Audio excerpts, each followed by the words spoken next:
میرا لال میرے شکم میں آیا ہے، میرے گھر میں کبھی چراغ جلایا ہی نہیں ہے، یہ جو میرے گھر میں روشنی دیکھتے ہو یہ اسی کی روشنی ہے۔ یہ حضور علیہ السلام کی اپنے نبی کی شان ہے۔ سب سے بڑا المیہ یہ ہے کہ میری قوم نے اپنے نبی کے مرتبے کو نہیں سمجھا، اپنے نبی کے مقام کو نہیں سمجھا، اپنے نبی کی عظمت کو نہیں سمجھا، اپنے نبی کی شان کیا ہے۔ اللہ نے ہزاروں پیدا کیے، لاکھوں پیدا کیے، لیکن اس شان سے کسی کو پیدا نہیں کیا۔ یہ ہر سال جو واقعات دہرائے جاتے ہیں اس لیے دہرائے جاتے ہیں کہ صرف تمہارا عاشق رسول رہنا کافی نہیں ہے، تم اپنی نسلوں میں اس عشق رسول کو منتقل کرو، اپنے نبی سے اپنی نسبت کو مضبوط کرو، اپنے بچوں کی نسبت کو مضبوط کرو، بچہ بچہ عاشق رسول ہو جائے، بچہ بچہ محب رسول ہو جائے، بچے بچے کو عظمت رسول پتہ چلے کہ ہمارے رسول وہ ہیں، ہمارے رسول وہ ہیں، ہمارے رسول وہ ہیں۔ اگر میں بڑھوں یہ تو میلاد کا عنوان جو ہے وہ تشنا رہ جاتا ہے، لیکن بتاؤں کہ اپنے بچوں کو کیا معلوم ہونا چاہیے۔ دیکھو اپنے بچوں کو یہ معلوم ہونا چاہیے ہمارے نبی وہ ہیں، گلیوں سے گزرتے تھے تو گلیاں مہک جاتی تھی، ہمارے نبی وہ ہیں جو مردوں کو زندہ کرتے تھے، ہمارے نبی وہ ہیں جن کے اشارے سے کنکریاں بول پڑتی تھی، ہمارے نبی وہ ہیں جو ستون حنانہ کو رونے کا شعور عطا کرتے تھے، ہمارے نبی وہ ہیں جن کی شہادت جو ہے اللہ اکبر گوہ جیسا جانور دیتا ہوا نظر آتا ہے، ہمارے نبی وہ ہیں بھیڑیے جیسا جانور جن کی نبوت کی شہادت دیتا نظر آتا ہے، ہمارے نبی وہ ہیں اللہ اکبر جو آمنہ کے در یتیم ہیں لیکن اس کے باوجود شان یہ ہے کل جہاں ملک اور جو کی روٹی کے ساتھ اس شکم کی قناعت پہ لاکھوں سلام۔ ہمارے نبی وہ ہیں جس نے 3 مہینے تک گھر میں چولہے نہیں جلائے لیکن پڑوسی کو بھی پتہ نہیں چلا کہ نبی کے گھر میں چولہا نہیں جلا۔ ہمارے نبی وہ ہیں جو خود بھوکے رہتے تھے دوسروں کو کھلاتے تھے، ہمارے نبی وہ ہیں جس نے گالیاں دینے والوں کو دعائیں دی، ہمارے نبی وہ ہیں جس نے گالیاں دینے والوں کو قبائیں دی، ہمارے نبی وہ ہیں جو چلتے تھے زمین پر سایہ نہیں پڑتا تھا، ہمارے نبی وہ ہیں جو چلتے تھے تو دھوپ میں بادل سایہ کرتا تھا، ہمارے نبی وہ ہیں جن کا حسن ایسا تھا اللہ اکبر جس کا حسن اللہ کو بھی بھا گیا، جس کا حسن اللہ کو بھی بھا گیا۔ ایسے پیارے سے محبت کیجئے، ایسے پیارے سے محبت کیجئے۔ اپنے بچوں کو کاروبار سکھانے والوں قیامت میں نجات نہیں ہوگی اگر اپنے بچوں کو عشق رسول نہیں سکھایا، اپنے بچوں کو محبت رسول نہیں سکھایا۔ اس لیے کہ میرے نبی نے فرمایا اپنے بچوں کو 3 باتیں سکھاؤ، سب سے پہلے اپنے نبی کی محبت سکھاؤ، اپنے نبی کا عشق سکھاؤ۔ آج لوگ رسول اللہ کی میلاد پہ اعتراض کرتے ہیں، میں ان سے ہاتھ جوڑ کے کہتا ہوں اگر اس امت کو عزت کے ساتھ زمین پہ دیکھنا ہے، اس امت کو عزت کے ساتھ زمین پہ دیکھنا ہے، نبی کا میلاد منانے دو انہیں۔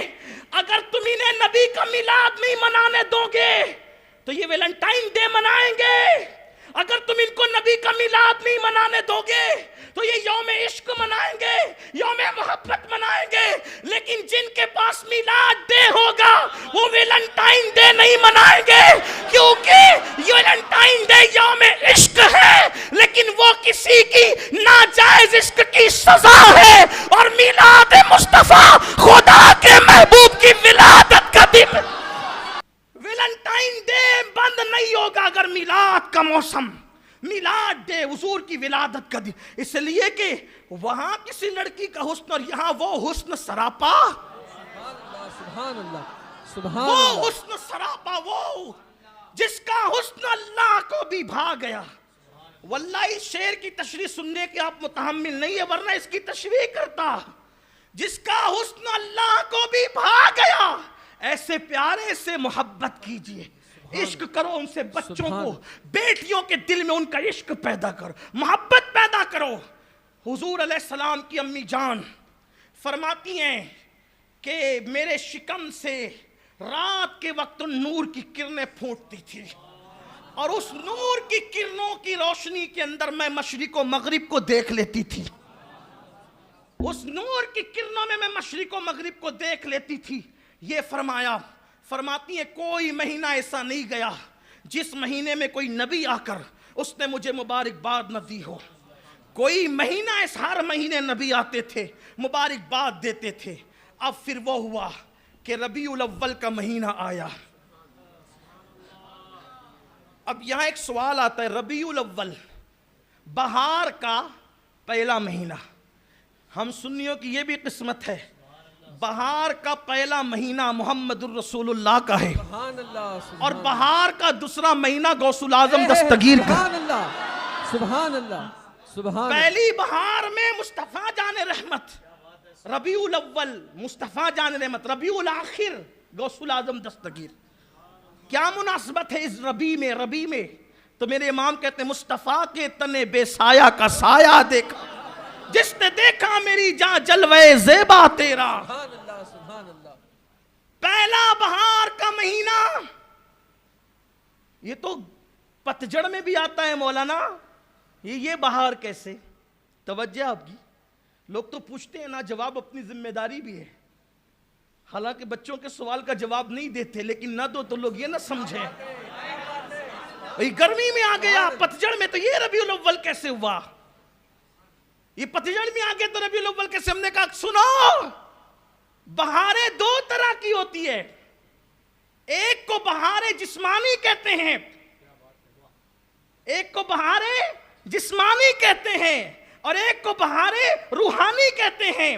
جو جسمانی بہار ہوتی ہے وہ آب و گل کی وجہ سے ہوتی ہے، جسمانی بہار آب و گل کی وجہ سے ہوتی ہے، جسمانی بہار بارش کی وجہ سے ہوتی ہے، اور روحانی بہار محمد الرسول اللہ کی آمد کی وجہ سے ہوتی ہے۔ سبحان اللہ، سبحان اللہ۔ یہ ربیع الاول ہے، یہاں روح زندہ ہوگی، یہاں روحانیت کو عروج ملے گا، اسی لیے پہلی بہار ہے۔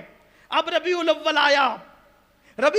آیا، قدرت کے نقیب نے کہا فرشتوں زمین پر آؤ، استقبال کرو اس ماہ تمام کا، اس بدر کامل کا، اس آمنہ کے لال کا۔ توجہ ہے آپ کی، کہنے والوں نے کہا، لکھنے والوں نے لکھا، جو حوریں آ سکتی تھی وہ سب آئیں، جو نہیں آ سکتی تھی انہوں نے جنت کی کھڑکیاں کھول دی۔ اللہ کے نقیب نے کہا، توجہ ہے، جملے پہ توجہ کرنا، میلاد شریف پڑھ رہا ہوں۔ اللہ کے نقیب نے کہا جنت کے دروازے کھول دو۔ میلاد والے مصطفیٰ نے جنت سستی کتنی کر دی، جو پیدا ہونے سے پہلے جنت کھلوائے، جس کی طاقت کا عالم یہ ہے کہ زمین پہ قدم رکھنے سے پہلے جنت کھلوا دے، وہ آنے کے بعد کیا نہیں کر سکتا؟ آنے سے پہلے جنت کھلوایا ہے۔ اللہ کے نقیب نے کہا جنت کے دروازے کھول دو، آنے سے پہلے جو جنت کھلوائے۔ لوگ کہتے بچے کیا کرتے ہیں؟ ہمارے نبی کا بچپنا وہ ہے کہ بچپنے میں زمین پہ قدم رکھنے سے پہلے جنت کھلوا دیتے ہیں۔ جنت کو کتنا سستا کر دیا، اتنا سستا، اتنا سستا، اتنا سستا۔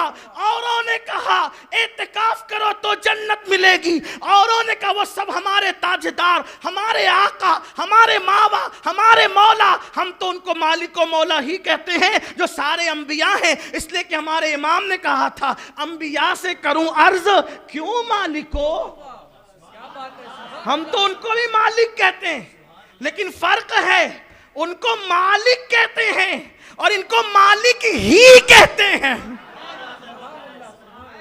نہیں، وہ سب مالک ہیں، یہ مالک ہی ہیں۔ کہتے ہیں انبیاء سے کرو عرض کیوں مالکو، آگے بعد میں پڑھتا ہوں، لیکن جب ان کی باری آتی ہے تو کہتے ہیں میں تو مالک ہی کہوں گا کہ ہو مالک کے حبیب، یعنی محبوب و محب میں نہیں، میرا تیرا۔ انبیاء سے کروں عرض کیوں مالکو، کیوں مالکو، کیا نبی ہے ہمارا تمہارا نبی؟ عرض کیا کر رہے ہیں، سوال کیا کر رہے ہیں؟ یہ عشق و محبت کے امام کا حال ہے، ان نبیوں سے بھی پوچھتے ہیں۔ عاشق تو نبیوں سے ہی بات کر لیتے ہیں خیالوں میں۔ انبیاء سے کرو عرض کیوں مالکو، کیوں مالکو، کیا نبی ہے تمہارا ہمارا نبی؟ تب وہ سب جواب دیتے ہیں جیسے سب کا خدا ایک ہے، جیسے سب کا خدا ایک ہے ایسے ہی ان کا ان کا تمہارا ہمارا نبی. سبحان اللہ سبحان اللہ. جیسے تم سبحان لا اللہ. الہ الا اللہ محمد سبحان رسول اللہ پڑھتے ہو ویسے ہی موسیٰ بھی لا الہ الا اللہ محمد رسول اللہ پڑھتے. جو کلمہ آپ امتی ہو کر پڑھتے ہیں وہ نبی ہو کر وہ کلمہ پڑھتے ہیں. یہ محمد رسول اللہ کی امت ہونے کا صدقہ ملا ہے.